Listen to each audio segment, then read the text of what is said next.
The 23rd of August marked the third anniversary of whistleblower Babita Deokaran's murder.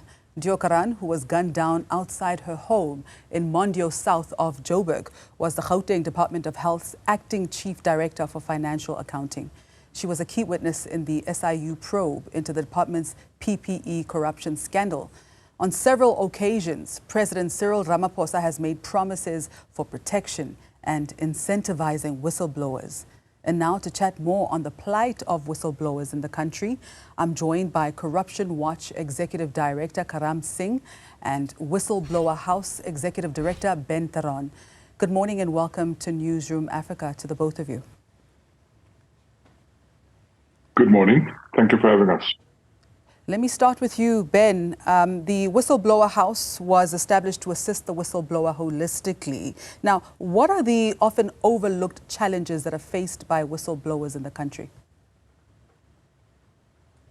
We very often speak about whistleblowers in a very unemotional way.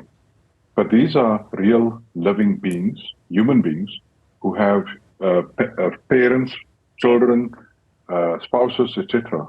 And they all suffer when the whistleblower suffers, whether that is financial suffering, psychological suffering, living in fear. All of them go through the same pain and trauma.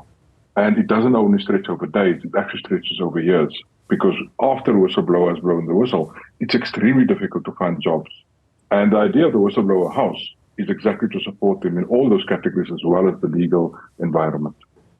And the Whistleblowers House welcomes the statements made by the President regarding the protection and incentives for whistleblowers. I mean, with what you've just mentioned and the amount of suffering that can be incurred by whistleblowing, what level of incentivization could possibly incentivize an act of this magnitude?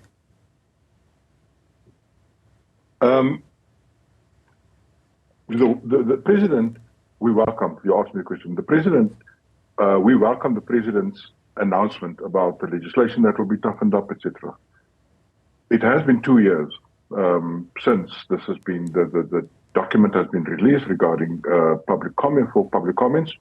It has not been re-released with the comments included. We don't know where that is. Subsequent to that, we've had a cabinet reshuffle and the Minister of Justice has now been moved on to somewhere else. And there's a new minister. So we don't know as civil society and South Africans exactly where that legislation is 2 years down the line. And every day, whistleblowers suffer because of that legislation not being finalized and not published and not promulgated. All right. Karam, now after everything that Ben has said and given the plight of whistleblowers, why on earth would anyone be expected to risk their livelihoods and risk their lives to expose corruption? That's a very good question, a very fair question. You know, we have a real social challenge, a phenomenon around corruption. We know that corruption happens behind closed doors. It's not in view of the public. And we know from our experience, particularly through the Zondo Commission, that the only way that we are able often to uncover corruption is by courageous people coming forward and speaking. The current situation disincentivizes people coming forward because of the threats, the intimidation, and the actual violence that gets meted out against whistleblowers. So what we're talking about is a whole sea change, is a change to our culture around how we deal with corruption, how we support those who speak out, and how we create an enabling environment where people don't have that fear. People know that if they do come forward, if in appropriate circumstances, their identities are protected, they're given support, they're given the legal support, the psychosocial support, and the financial support that they require. Outside of those additional protections, then we are dealing with a very difficult situation where there is this overriding fear and anxiety which holds people back from coming forward. All right. Now, according to NGO Public Interest South Africa, whistleblowers should be honored, and this week the organization opened nominations for the 2024 Whistleblowers Awards. I'm a little bit conflicted on this, considering the amount of risk that is imposed on a whistleblower by exposing their identity. What are your thoughts on this, Karam? Um, I think the initiative comes from a good place. I don't think the idea is that through the process of honoring or acknowledging prominent persons that we would then put them in further danger. We have a lot of whistleblowers, including Cynthia Stimple, who was critical in setting up the Whistleblower House, who are well known, who've become public figures. So we do need to honor whistleblowers. We need to, as I've said, we need to try to shift this culture. And, it kind of can cut both ways. There are instances where publicity, where bringing attention to individuals' plights and identities can in fact create a buffer around them where they're less threatened because they're out there. So it doesn't always flow that that this kind of exposure could lead to greater vulnerability. Yeah. Ben, has the death of Babita harmed or maybe enhanced the movement around whistleblowing in South Africa? I have great difficulty speaking about Babita, the death, and the after effects of that death, because as I started off this conversation, families are affected. And today, 2 years later, 3 years later, those families are still suffering. But let me let me answer the question. It cuts two ways. Number one, people live more and more in fear, and they are therefore more careful when they want to come forward. But it is important that we change the narrative and the ecosystem around the whistleblowers, because we need to celebrate them, if not individually, but as a group. So that the organization, that the country, internationally, people need to understand the value of whistleblowers. They do not come forward purely because they want to make a name for themselves. They are accidental whistleblowers, because what happens is they see something is wrong. All they want to do is to go to somebody that can make a difference and say, something is happening here, please attend to it. But what happens is they get slapped, they get fired, and they get assassinated. What we need to do is to explain, and organizations, companies, government should understand the value of a whistleblower, and if they act timelessly, billions will be saved. And there's a good example when the whistleblower for the chicken farms, when she came forward, the value of the corruption at the time was somewhere between 15 and 20 million. The PIC in the meantime has lost over 200 million.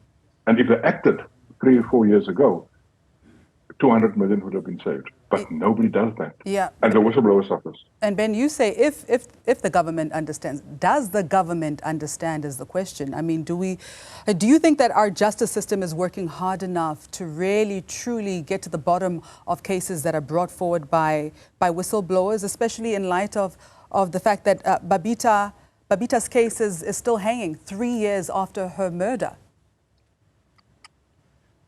Well, some may argue that the 6 have been arrested, but the mastermind is still somewhere out there. That is the difficulty. The foot soldiers get arrested, and there was a deal made, and the person that they named as the responsible person have been murdered months before. So something untoward in that particular case is happening. We don't understand that. It's not been further investigated because the person they've mentioned has already died, so therefore nothing got for it. Only now, the SIU last night made a public statement is that they are going after the money. And the only thing the SIU can do is go after the money. What is needed are the hawks. The MPA must play the role to bring those people to book. The people actually that benefited through this murder. They should be brought to book. However, they will not be brought to book for the murder. They will only be brought to book financially. And that is wrong. Absolutely wrong. Karam, how has whistleblowing contributed to promoting transparency, accountability, and good governance in the country? Whistleblowers is not just... Sorry. Sorry, Ben. I think the testimony of whistleblowers has been absolutely critical. Ben just gave one example of the PIC. You just have to go back to President Ramaphosa's very impassioned statement at the closing of the Zondo Commission to say we wouldn't have had this commission if it wasn't for countless whistleblowers, whether it be in the cases of Bosasa, Eskom, Transnet, who came forward, who gave key testimony which ultimately, hopefully, will lead to prosecutions, testimony that has led to significant recovery of assets. So in terms of pursuing the fight against corruption in an aggressive and a competent way, it can't happen without the key testimony of people who are in the system, who are observing what's going on, and in some cases, people who have been complicit, but realize that the time is right to come forward and speak out. So transparency around the fight against corruption absolutely linked to the testimony and the statements of whistleblowers. What is the correct incentive for a risk of this magnitude? But what do you say to an employee who has children, who is a mother, who is a daughter, who is perhaps even probably the only breadwinner in the family? Why should people come forward and expose corruption at the risk of their lives? And what do you give them in return to incentivize that action? At the moment, there's very little that whistleblowers get in return. That's why we're talking about the need to put some kind of a incentive system in place where whistleblowers can, in fact, receive a percentage of assets that are recovered as a result of their testimony. It's very difficult in this current moment, given the amount of intimidation, the amount of violence, the targeted killing, to say, it's on you. You know, if you don't come forward, then this is going to continue. But this then does become a kind of spiral to the bottom. And, you know, when we talk about the fight against corruption, we talk about the fact that all of us have a role to play. It's not just on government. It's not just on law enforcement. It's not just on the Whistleblower House or Corruption Watch. All of us have a role to play. So when we see wrongdoing, whether it's wrongdoing in the workplace, wrongdoing, you know, within our communities, within our community structures, we need to develop a culture where people speak out.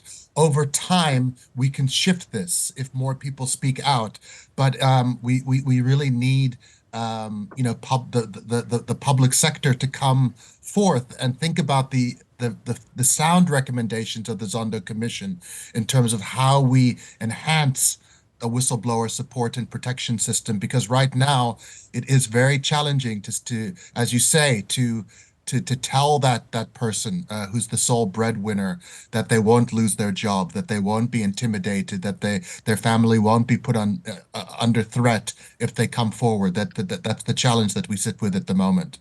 That is a very big challenge indeed. Let's see how the case of Babita goes. But I'd like to thank the both of you for your time.